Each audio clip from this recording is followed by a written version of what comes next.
Hi, my name's Kim MacKellar. I met Trisha a long time ago. I used to help her dad when he became ill with ALS, and I actually met Trisha for the first time at his funeral. I had learned a little bit about what she does, but not very much, and so she and I became friends, and it was through that friendship that I learned about the reach that she has and the ways that I might be able to help her.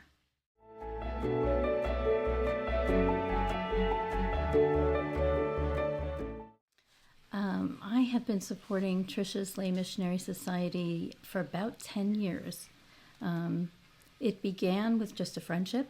She told me about what she did, and then I began to ask, what would make your job easier?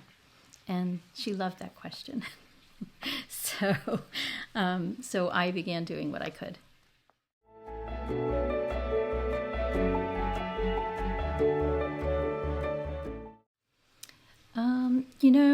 This mission is meaningful to me because I really do believe in helping people locally.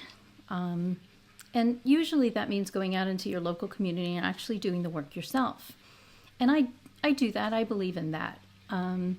But I also think we're called to help the greater community. And so this is a way that from my little corner of the world, acting locally, as they say, that I can still sort of be somewhere else. I can still be in the extended community, the worldwide community when it comes to Trisha. I mean, I've done things across the nation, but, we're talking about Asia, and we're talking about a place where people don't even know Christ yet. They've never heard of Jesus.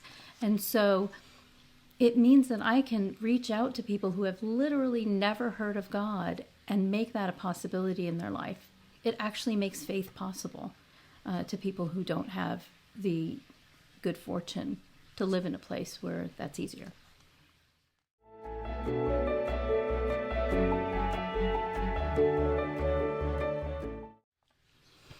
One time that I was in contact with Trisha when she was in town, she asked me, just prior to coming, to host an event.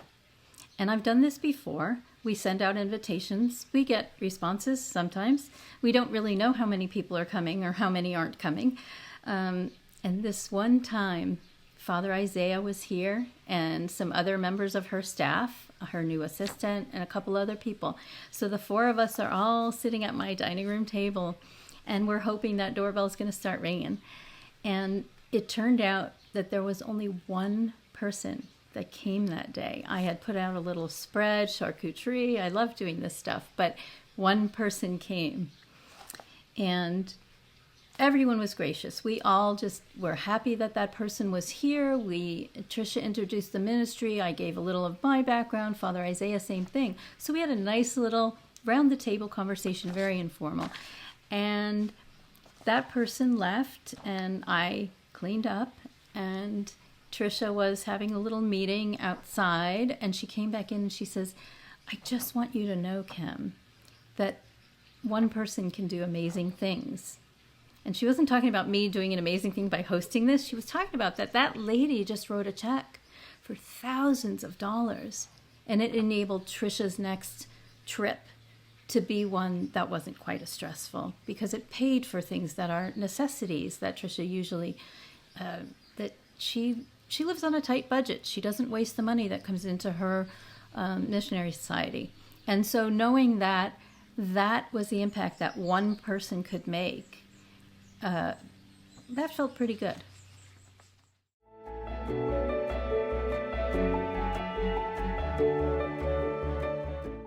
I see the joy in Trisha's face when she speaks about her mission, her life, her history with the mission, the people that she's been able to touch, and I just think that kind of joy needs to be supported. It's like when we all find our passions, and it just feels so bad when we can't continue them. And I believe that Trisha is truly being called to serve in Asia. Not here in the United States so much. She has lots of talents, but her special gift is to be able to work with people of Asia and bring them to Christ. And that joy, when she does that, is something I want to continue.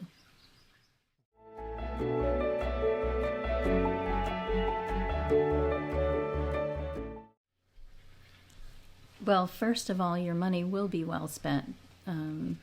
Tricia and the St. Xavier Lay Missionary Society are very diligent about how they spend your money. Tricia does not live in luxury, ever. I've known her for over 10 years, and she's never lived in luxury. She really gave that away when she started this society and began to live kind of nomadically as she does. She relies on people to help with donations of housing, of money, of airplane miles, of hosting, and she even relies on people when she needs to take a vacation to provide a place to go or to suggest a place to go that's not going to cost an arm and a leg. She's even gone camping when places weren't available so that she was not spending money. So I would say that this money is incredibly well spent. Year after year, I see the results. I see the sessions that she holds here in Asia. I see I subscribe to her newsletter, so I get to hear about the individual encounters that make things work, that make her mission successful. And I get also to see her struggles with bringing people on board so even more people other than Tricia can do this work.